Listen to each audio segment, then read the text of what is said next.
Tightrope. Nothing personal. Word of the day. It is Wednesday, June 21st, 2023. And the word is tightrope. We have a lot to get to today. We're going to talk about some basketball. We're going to get to what's going on around the Titanic. But we're starting with the tightrope that is the AL East in Major League Baseball. It's always the division that is the focus of the commissioner's office. It's the focus of the networks. It's the focus of the owners. Everybody wants to win the American League East. They want to be the champion. They want to deal with the Yankees, or they want to be the Yankees, or they are the Yankees. Every single network wants to show Yankees and Red Sox. The tightrope is what these teams have to start walking as we enter the halfway point of the season. Hard to imagine that baseball is halfway done. Within a week, every team will have played 81 games. The All-Star game happening in July is not the halfway. It is the All-Star break. You are deep into your season. The trade deadline this year is August 1st. So we are approximately a little over a month. Call it 41 days until the trade deadline. So I wanted to give you an update. What was going on in the minds, bodies, and spirits and souls of these teams in the American League East as they try to figure out who's going to be left without a chair. And in this case, a chair is a playoff spot. There is a thought that the American League East could take up a division winner. One gets in the playoffs, of course. Thank God for that, or else everybody in the AL Central would be going home in August. But if you win the division, you're in. Then there's 3 wild card teams. That means you could have 4 teams in one division make the playoffs. And the thought was the American League East could be that division. You've got the Rays running away with the division. There's nothing to say about the Rays as they go to their deadline. They're not going to take on money. They have an opportunity. If they want to add, they may add. Why? Look what happened with Tyler Glasnow. Their pitching is superior but not perfect. You want depth. You want another bullpen arm, a bat off the bench. Their everyday players are pretty much set. But that's not their focus right now. Their focus is on their stadium situation and whether or not their team's going to be sold. You've got the Orioles, who are in a place where no one thought they'd be. Second place, 5.5 games up in the wild card. Maybe even able to catch the Rays, only 4 back. They are dealing with a potential sale. They're dealing with a dispute with the Washington Nationals. Very focused on that. You've got the Yankees, where they've just been an unmitigated disaster. Aaron Judge got hurt, and no one has picked up the slack. Brian Cashman had to meet the media, which he did, and we'll get to that. You've got the Blue Jays, my pick to win the division, sitting 10.5 games back, despondent beyond repair. Got a win in Miami last night in front of 9,809 people. Mark Shapiro and the front office are trying to figure out, are they going to add the bat that they need or not, given that Rodgers has already given them a huge amount of money. And then, of course, we've got LeBron James, John Henry, and Tom Werner, the owners of the Boston Red Sox, wondering, are they going to have another last-place team? And if they need to fire Chaim Bloom, their chief baseball officer, who basically is only doing what he was told to do in terms of getting under the luxury tax. But meanwhile, their last-place record happens to be better than the first-place record in the Central, which is looked at by not one owner. Let me just put that aside so you never think about it again. Don't think that inside a front office, you get to say to your boss, hey, I know we're in last place, but do you know if we were in the other division, we'd be in first place? Who cares? That's the answer. Do you know that if we had an easier schedule, our strength of schedule is the 4th hardest? That's why we're in last place. Who cares? Do you have any idea the number of games we've missed to injuries and the number of people we have on the injured list? Who cares? Here's a good one.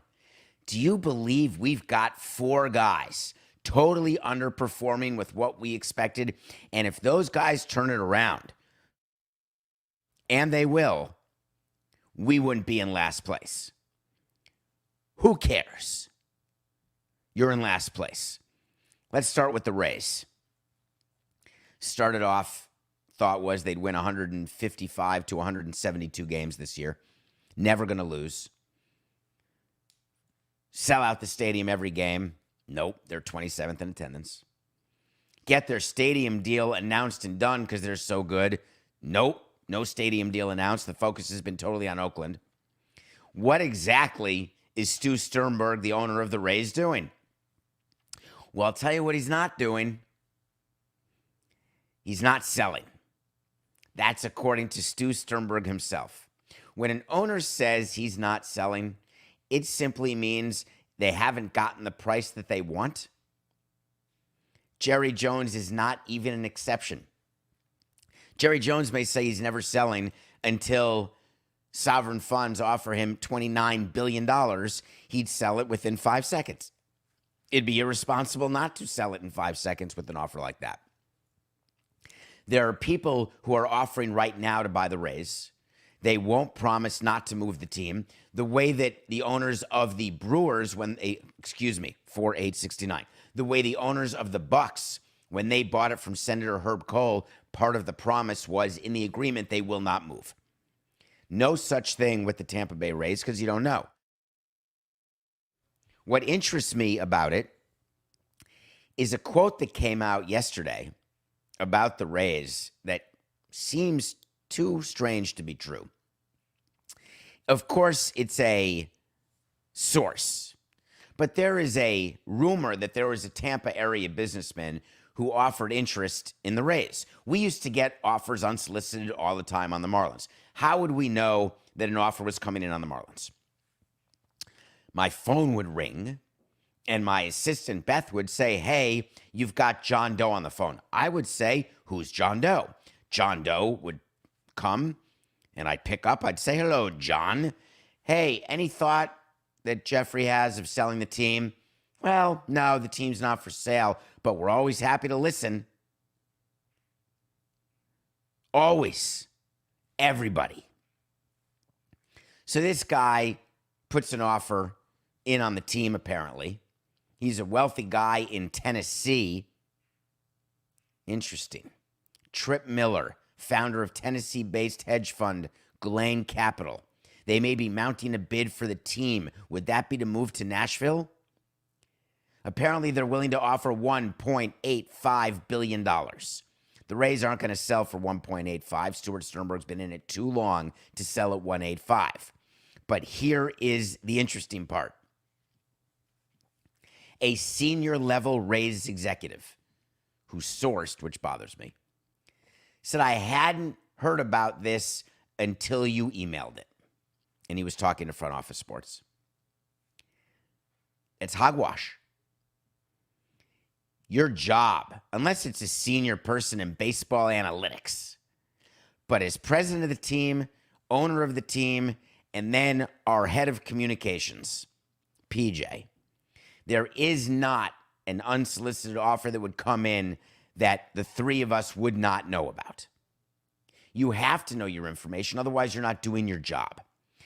Stu Sternberg has continued to protest almost on a daily basis, including in response to this last one, where he said, interesting, listen to the quote that he said, which is strange again because they're negotiating with St. Petersburg. But he said that we are, and I lost my place, I expect we will build a ballpark in Tampa that will keep the Rays here for generations to come. I also plan on remaining the Rays owner. Everybody plans on doing what they're doing until they're not doing it anymore. That's the nature of it. I plan on being the owner. I plan on passing this down for generations. Why would he say I plan and expect to build a ballpark in Tampa when they're doing their negotiating in St. Petersburg? Is that like down in Florida when you used to say, hey, where are you from, Miami? Hey, where in Miami? And you say, oh, Fort Lauderdale? Is that the relationship between Tampa and St. Petersburg? Where when you live in St. Petersburg or you play in St. Petersburg, hey, where are you from? Tampa. The name of the team is Tampa. Maybe it's the Tampa area. Maybe it's just the west coast of Florida. But I think you got to be careful with your quotes because if you're negotiating to get public money, which they are, from St. Petersburg, you may want to give them some loving. like when we changed the name of the team from Florida Marlins to Miami Marlins. I wonder whether one of the conditions of public money will be it's not the Tampa Rays, it's the St. Petersburg Rays. The reason why they won't ask that is baseball and the commissioner's office was perfectly fine with Florida going to Miami because it was state to city specific. So you felt as though there was going to be ownership of that team in the area. And the reason why they were called the Florida Marlins to begin with is that Wayne Huizenga wanted them to be Florida's team, all of Florida's team. He didn't like Miami, didn't want a team to be the Miami Marlins. So Tampa's got that situation. How do I think this ends? It ends with Stu Sternberg getting the ballpark built, getting the ballpark opened, and then selling. And the number will start with a 2, not a 1.85. So the Rays are going to continue on their way in first place. What about those Orioles? I got to give credit to Peter Angelos, who hasn't been able to run the team in years. I'm not sure he can even communicate anymore. I'm not sure he's alive, really. They're keeping him alive. The Angelos sons have been involved in litigation against each other. Go back to past episodes and listen to talk about that I've done. Terribly sad. The mother and one of the sons against the other son, and then it was settled, but it's just been a giant disaster. Even when Peter Angelos was there, they were very difficult to deal with. When Peter Angelos is there, hovering but not really there, they've been even more difficult. But one thing they've done well, they have put stability on the field and in the front office in a way that Peter Angelos normally would not have done. When you've got Mark Elias, who had the ability to turn the team around and get players, young players, choose a manager named Brandon Hyde and stick with him, how many times with your favorite team is there one guy who's in charge of the rebuild and then that guy gets fired and they bring in someone else when it's time to win? That's standard operating procedure. It totally sucks for the person who's there when you're losing 100 games. But guess what? Brandon Hyde is still there. They've committed to Brandon Hyde, and the Orioles are now winning games with great young players. You'll have a chance, if you watch the All-Star game this year, to see their starting catcher, who will be the starting catcher, maybe the best closer in the game. They just are a great team, great deep team with a low payroll. They were in the news yesterday, though, because there was a settlement with the Washington Nationals over their dispute of the network. Again, previous segments on it, but let me tell you why this matters. The way it worked when the Orioles allowed the Nationals to exist and move from Montreal, there was a network started called MASN. MASN was owned and controlled by the Orioles. That was the gift given to the Orioles. But the Orioles had to pay rights fees to the Nationals. They agreed on rights fees only for the first term, but then agreed they would do market adjustments after that. So that was the Nationals TV deal, was unclear, but it will be market. And it has led to a decade, it seems, of litigation, which has led to the Nationals not being able to be sold by the Lerner family because no one buying the Nationals, no candidate, even Ted Leonesis, who wants to buy the Nationals, doesn't know what to pay, doesn't know what the TV money is. The Orioles are going to sell, but again, until they know what their liability is in the MASN dispute with the Nationals, it's very hard to get the number you want. So it's held up the sale of two teams. There was a settlement for a 5-year period. They've been doing this in 5-year periods. All that happened yesterday was a settlement covering the period of 2012 to 2016. Now comes the hard part. They've got to figure out what the market is and was from 17 to 22. And that's both COVID and that is the downfall of the regional sports networks. So MASN on its own is not worth what it was worth. The Nationals are not going to get the money they thought they were going to get. Neither are the Orioles. So while it was a nice announcement that there was a settlement for that 5-year period of 16 to 21, it is not by any stretch the end of the issue between the Orioles and the Nationals. And that has impact over the sale of the teams, but it doesn't have impact over the play of the teams. The Nationals still stink, and the Orioles are still good. So that's their focus. How about the AL East with the Yankees? We just covered the Yankees and Hal Steinbrenner last week after the owners' meetings. They sent out Brian Cashman to talk again because the Yankees have been so bad without Aaron Judge. They've had him, Aaron Judge, I think, has been out since June 3rd, and he's missed a bunch of games. He's missed 24 games. The Yankees have won 10 of the 24. But they don't hit and they don't score when Aaron Judge is not playing. That's the real problem. And what was interesting about the whole situation is that Brian Cashman had an opportunity to talk and respond to media's questions. Hey, why are all the guys you're paying so much money to, how come they can't hit? How come the Yankees aren't scoring? So Brian Cashman had to say, I'm happy with their commitment. I'm happy with their care. And ultimately, I know I'll be happy with their end results. What a guy. Maybe that's how you stay in New York for 20 plus years, is you just lie through your teeth because you know that Steinbrenner's not giving you the money to go over the luxury tax threshold, the Steve Cohn tax. You know that you've got a payroll that's the second highest in the sport. You know that your team is paying an exorbitant amount of that payroll to a guy who's missed 24 games, and you know you're paying another exorbitant amount to several people who are underperforming. For people who are criticizing Giancarlo, I've disclosed my relationship with him. He is not a 200 hitter. He is the type of player who has these streaks, but when he gets hot, he alone, forget Aaron Judge, he alone can carry your team, and he is not aged past those streaks. But the Yankees are so busy paying so much money to so few players that they have to work in some rookies, definitionally, or else they would be over the Steve Cohn tax. And the biggest rookie they tried to work in this year was the shortstop, the new Jeter, Anthony Volpe. The problem is Volpe has been hyped the way Yankee prospects are, and he's just not good. We're half a season in, and Volpe's hitting 189. He's a liability defensively. He doesn't hit. He barely hits for power. His OPS slugging is like, I don't know, slugging is like 350. Terrible. When Cashman was asked about Volpe, he said, we're not shying away from Anthony Volpe. We believe in him. We're invested in him, and we know that there's a payoff there for us as long as, wait for it, we walk that tightrope with him. Word of the day. What does it mean to walk a tightrope with a player? It only means one thing.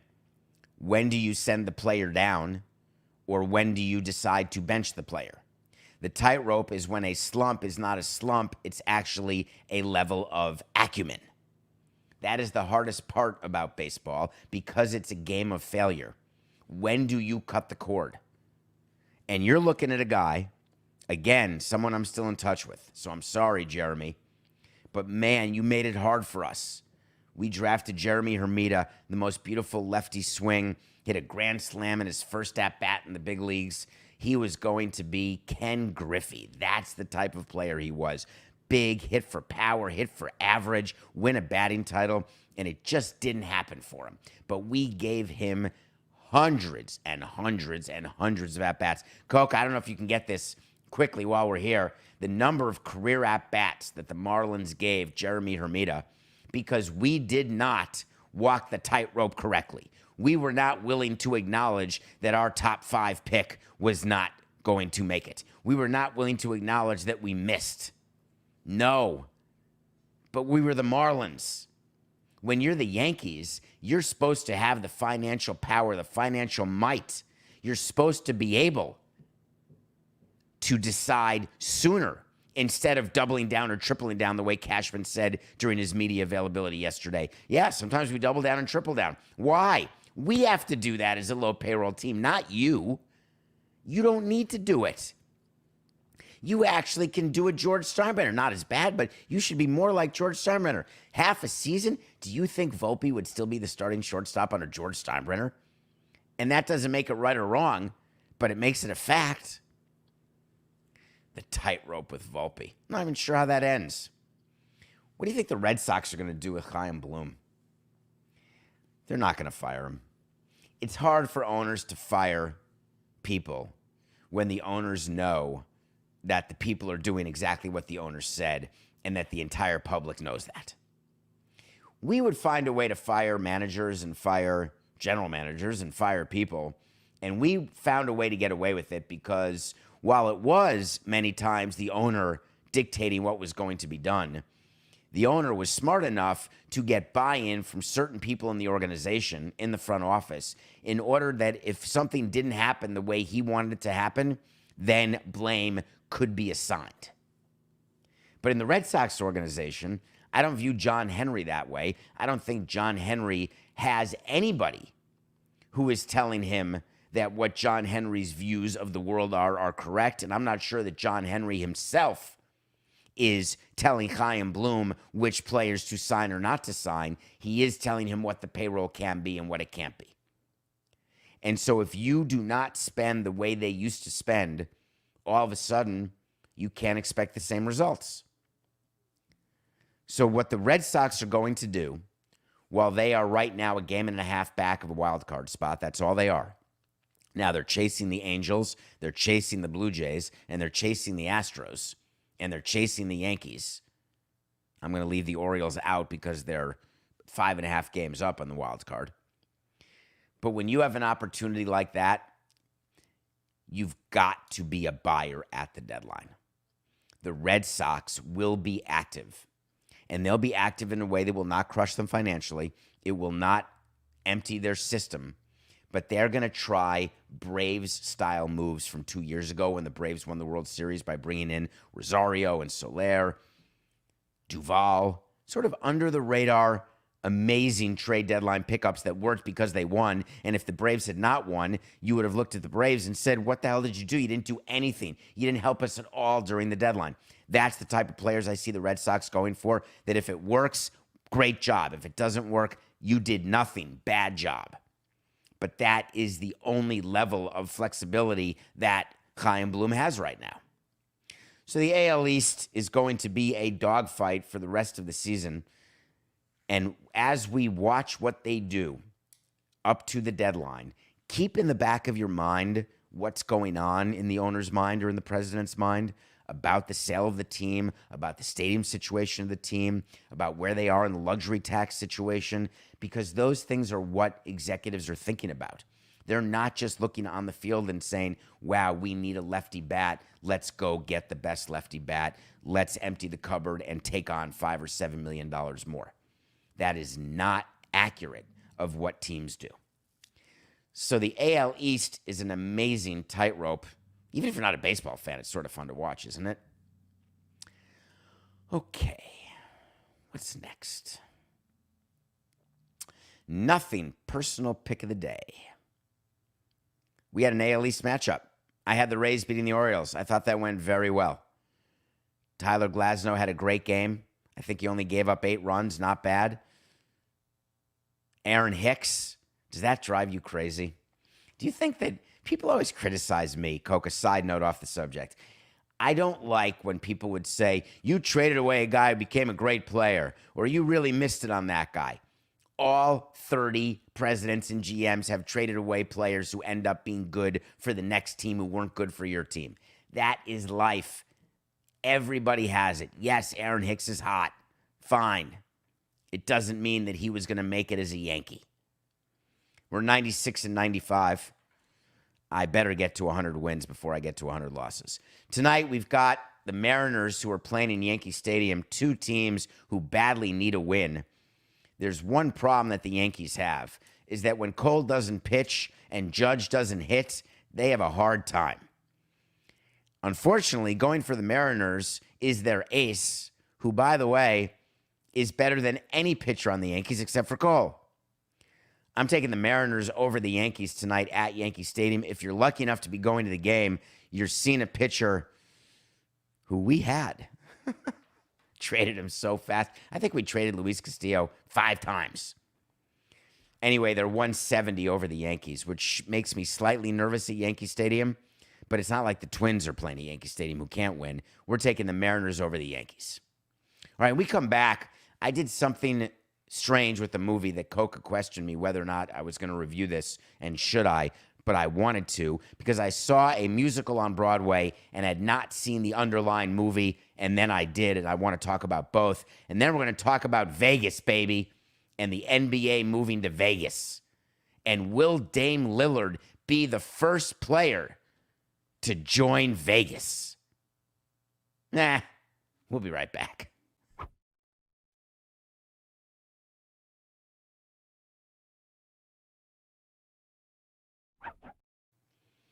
Welcome back to Nothing Personal. Thank you for being live with us. It's David Samson, Matthew Coca, every day, 8 a.m., almost every day, just about every day.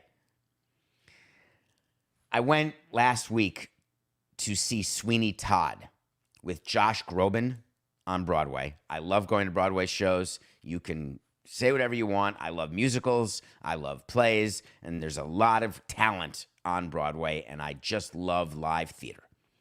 Sweeney Todd with Josh Groban, I didn't understand any of it. I had not seen the movie with Johnny Depp, the Oscar-nominated movie, the Oscar-nominated performance by Johnny Depp, directed by Tim Burton back in 2007, I think the movie was. I did not know the story. I just had never seen it. So the accents were so deep that I couldn't understand any of the words to the songs and didn't know the story. Cut to, I said to myself, I got to watch the movie. So I watched the movie. It's called Sweeney Todd, the Demon Barber of Fleet Street. It won an Oscar for art direction. As I said, Johnny Depp was nominated. It's a story of a guy who likes to kill people with his blade, his barber blade, and he does it upstairs from a woman who makes pie out of the meat of the bodies of the people he kills. So they make cannibals out of people, and it's a revenge story about a guy who did something to put Johnny Depp, Sweeney Todd, in prison and make him come back as a nutty, crazy serial killer who sings. Tim Burton, if you like Tim Burton, does anybody not like Tim Burton? Tim Burton, his movies deserve to be seen. I apologize to you, Tim, that I had never seen this. I'm very glad I did. However, it proved to me, which doesn't happen often because normally the play or musical is going to be better than the movie. In this case, I found the movie way better than the musical. Johnny Depp, way better than Josh Groban. Way better. So if you're going to do one of two, see the movie. Sweeney Todd, Demon Barber of Fleet Street. All right, wait to see when I tell you something's going to happen. If it does, we'll revisit it. You've heard me revisit it. If it doesn't, we'll revisit it. I don't want to be like the other people in the media. I don't want to be that with hot takes for no reason that you don't believe in, that you don't revisit when you're wrong. To me, it takes away your credibility, makes you look like an ass. So here's the wait to see for today. Vegas is getting a team. Have I changed my mind about the Oakland A's? Nope. Vegas is getting an NBA team. Just you wait. We have to wait a bit for this to happen. But the NBA is going to expand to Las Vegas. And in anticipation of letting LeBron James be involved in the ownership of that team, which he's already said he wants to do. And the NBA is smart enough to keep LeBron James to replace Michael Jordan, who moved from GOAT to ownership. Now he sold the Hornets. Now they need the second GOAT to go into ownership. And he said he wants to be in Vegas. Good for him. God bless. Good luck. But they've already got a step in the right direction. There's someone named Tim Lewicki. Do you recognize that name? He runs a group called Oakview. If you're in Seattle, you recognize that name. He's part of the group that has completely redone, refurbished the Seattle arena where the Kraken play. He is someone who is putting in, not himself, but as part of his company, $10 billion. 10. I don't even think Dr. Evil can say that number. $10 billion into new development in Las Vegas. Not shocking. There's always new development in Las Vegas. Not shocking. It involves a casino and a hotel. There aren't enough casinos and hotels in Vegas. Definitely need more. So he's doing hotel, gaming, entertainment, and wait for it, an arena. It's great. There's going to be a basketball arena in the same place, in the same neighborhood as the hockey arena? Why wouldn't you put the NBA team in the T-Mobile Arena? Interesting. I guess maybe they're Mickey Arison and Wayne Huizenga, where they start off playing together but end up separately, one in Broward, one in Miami, because they hated each other and hated each other's locations. But in Vegas, the locations are a block away, or a minute away, or a mile away. How can this happen? Well, Tim Lewicki gave you an idea of how it can happen. He said, we don't need any public money. It helps, is his quote, when you walk into a room and say to people, I do not need your money. Tim is CEO of a company who's trying to build an arena, and you're now budgeting $10 billion for an entire district. Let me tell you something that you are going to do.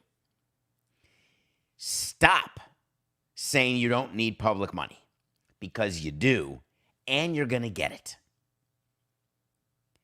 He clarified a little bit by saying there's no public money required at the onset, but that doesn't mean there's no public money required at the offset, as in offsetting your taxes, as in improving the infrastructure around your district, as in taking the tax proceeds in your tax increment financing district. Just you wait. The wait to see is about a team in Vegas. But the other, not an official wait to see, Coca, but I promise you this is happening. You can't do a project like that without getting help from the public. And as you know from this show, help from the public comes in many different ways.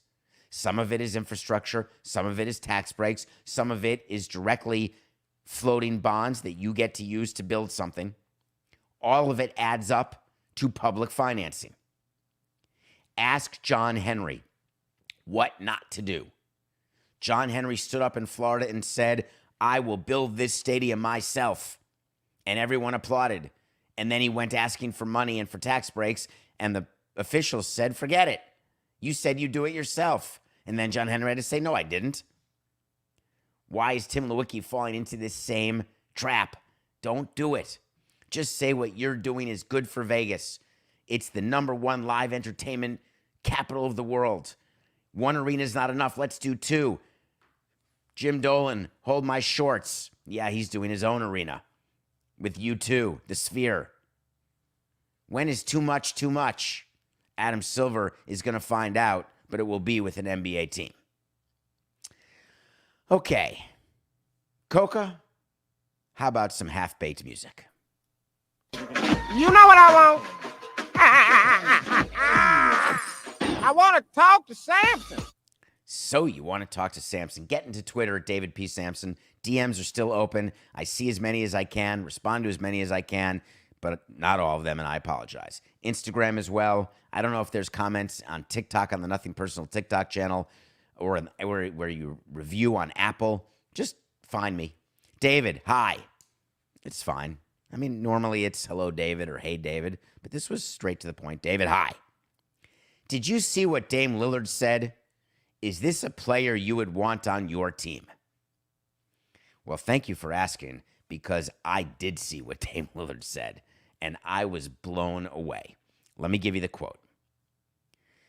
This comes from sources around Dame.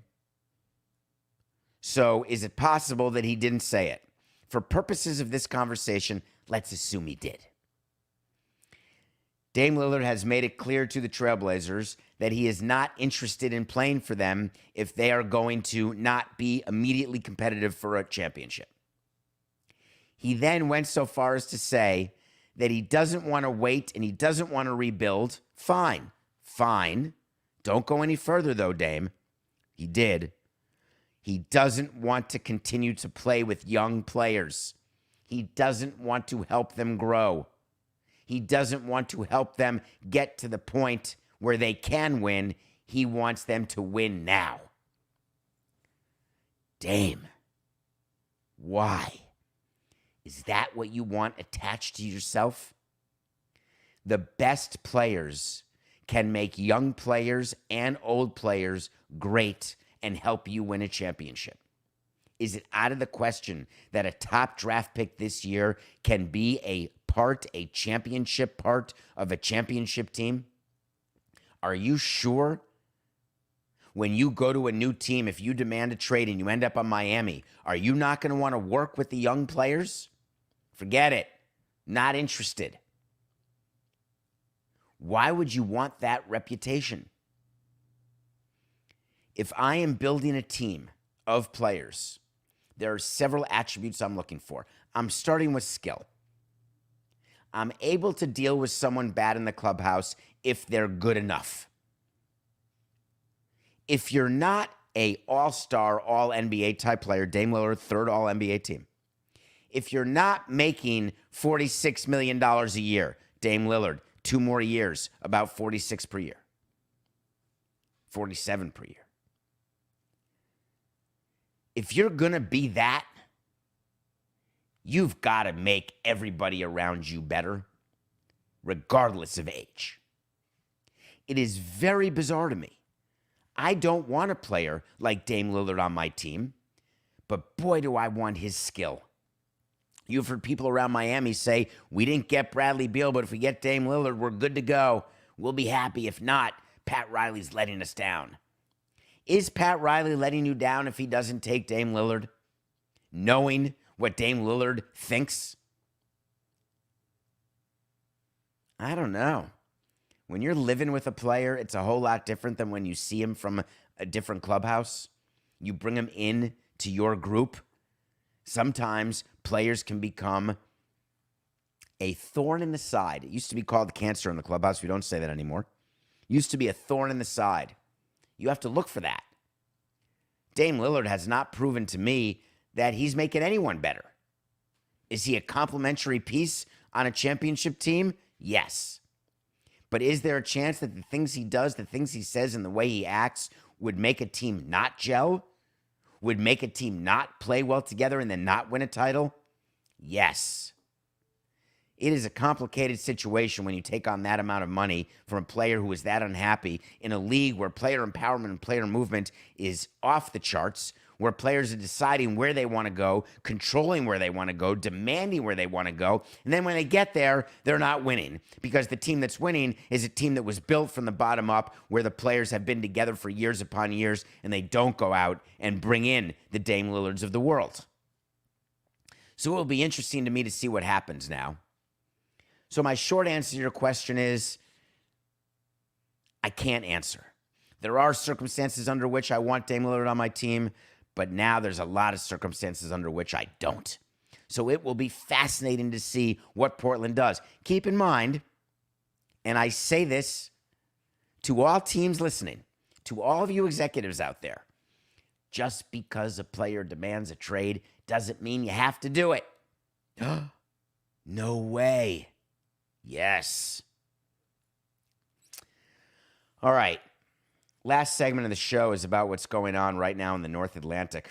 You're going to read a lot today from a lot of different networks. It's going to be live. It'll be on sports shows. It'll be on talk shows. It'll be on news shows. The Ocean Gate Titan is that submersible that's lost at sea. 5 people on board, a pilot and 4 people, $250,000 each, $1 million. You go down 8 hours, 2.5 miles down below. Hey, look, it's the Titanic. Hey, look, it's James Cameron. Hey, that can't be Bill Paxton, can it? No, probably not. You got to go up to space to see him. Is that you, Susie Amos? Oh, crikes. We've lost power. We've lost contact. We are screwed. I've got something to say about this. What bothers me and upsets me is something semi-simple. The effort that's being made to find these 5 people, I understand why there are resources being used. I understand why it's the lead story. I understand the frustration that the company has that they're not getting enough help fast enough because you're searching with the clock running out. It's like Speed, or it's like Face Off when the bomb was going off with Casper Troy. They're running out of air in under 40 hours. And once you run out of air, that's it. And by the way, they can't even get out if they're at the surface. They need someone to get them out. It is extremely unlikely that they're alive. And if they are alive, it's extremely unlikely that they can be rescued in time. What is the responsibility of the government to search for and rescue these 5 people? There are people on both sides. Why are billionaire people spending their money to go down and risking their life? Screw them, let them die. Well, these billionaire people support us as politicians. We better show that we're there for them, and we're going to want more donations to our PAC. Therefore, we're going to spend plenty of government resources to go find them.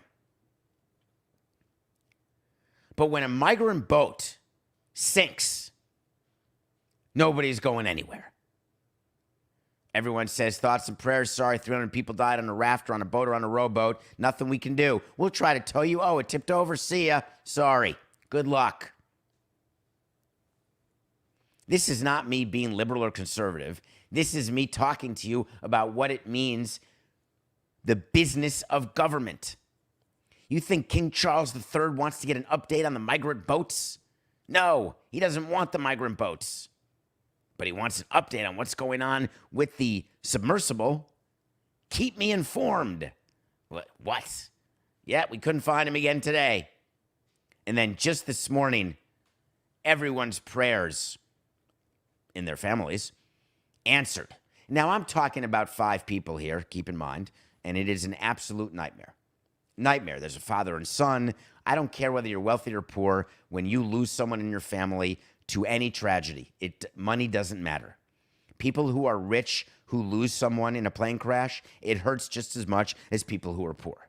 People who are rich who lose somebody in a submersible where they pay $250,000 to take the risk, or in a skydiving accident, or flying on a private plane, whatever the case may be, it hurts the same as when someone gets hit by a car walking. So please keep in mind that I am not giving you my opinions based on socioeconomic standing. I'm giving you my opinion based on what I view as my philosophy, which is the greater good theory.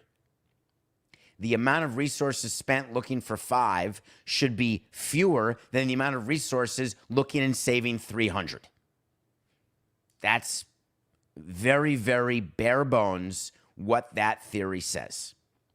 There are arguments that, hey, 5 rich people ought to be saved because they can do more. Maybe it's someone who's going to cure cancer. Maybe it's someone who's going to give money to a scientist who will cure cancer. Or maybe someone will get a politician elected who's going to help cure cancer. What are 5 or 6 or 300 migrants going to do other than further hurt an economy and strap its resources? I don't go that far. This morning, they heard a ding. In theory, every 30 minutes, someone in the submarine, either they're banging on the bathroom door inside the submarine, or they're banging on the submarine trying to get a ding to hit the dong so that someone can find them and then somehow get them to the surface and somehow get it open so they can live. They can't find exactly where the ding and the dong is, not for lack of looking. I'm a little concerned here about what this is saying about us, about our country, about our world. You've got the Coast Guard who's doing statements. You've got Homeland Security involved. There's communications going on. The Canadians are involved. Everybody's interested. It's capturing the world. What part of this is capturing the world? Is it the insanity of going down to the Titanic, the irony of looking at the wreckage of the Titanic and being among it permanently? Is it the I would never do that no matter how rich I was, I can't believe they did? Or I would love to do that, but I don't have the money, and what an Elon Musk type space flex. What would have been our reaction if the Red Bull guy jumping from space didn't make it? Couldn't find him, disappeared in space. we sending up rockets? Let's find them. The clock will run out on the submersible. Not sure what can be done. And then people are going to start asking, and you're going to see what the cost was of the search and rescue. Then you're going to see compared to what the cost was of search and rescue for other such boats that go down with even more people. And then you, as an audience, as a person, as a citizen, you'll have to decide what your point of view is. Which one was the better use of money? And if any or both. Maybe that's the government's job. Maybe it's not. The only thing I will tell you is that when the government makes its decisions about how to allocate its resources, when they have the discussions at the highest levels of government, I promise you, they say it's just business. And to the rest of the people, they say it's nothing personal.